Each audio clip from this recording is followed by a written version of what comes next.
कोई धरा के अपना समझ के, हम प्यार कोई धरा के अपना समझ के,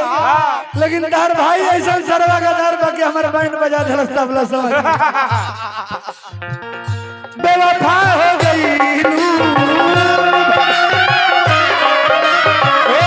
हम क्या भूलैलू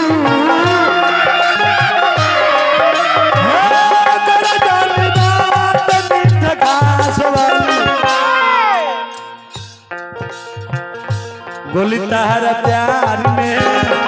खालब साला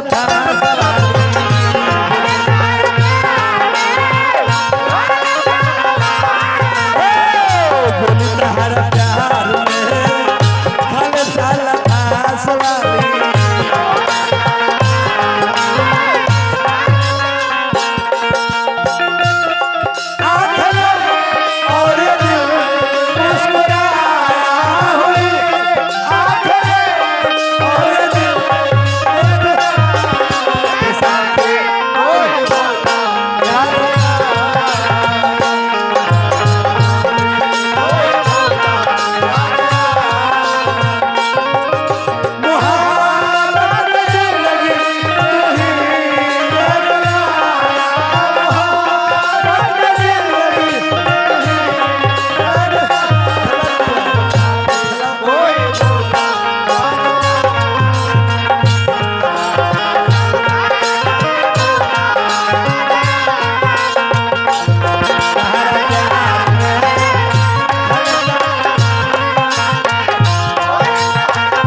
हजारों हजार रुपए का पुरस्कार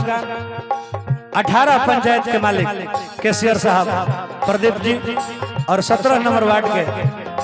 वार्ड कमिश्नर सत्येंद्र जी हार्दिक हार्दिक अभिनंदन। जो नतीजे तोहरा के दिल न लगई थी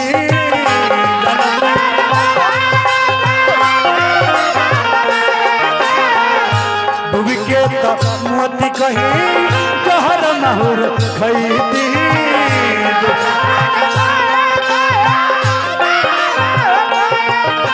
हो हंसदे के दिल में डललू मुश्किल में हो तेरा जाने बात मीठा पास वाली गोली तहारा प्यार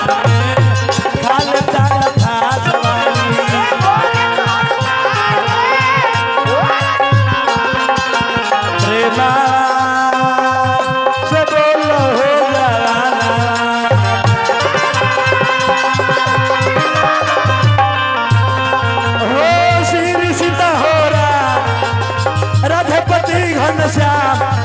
से बोल हो जवाना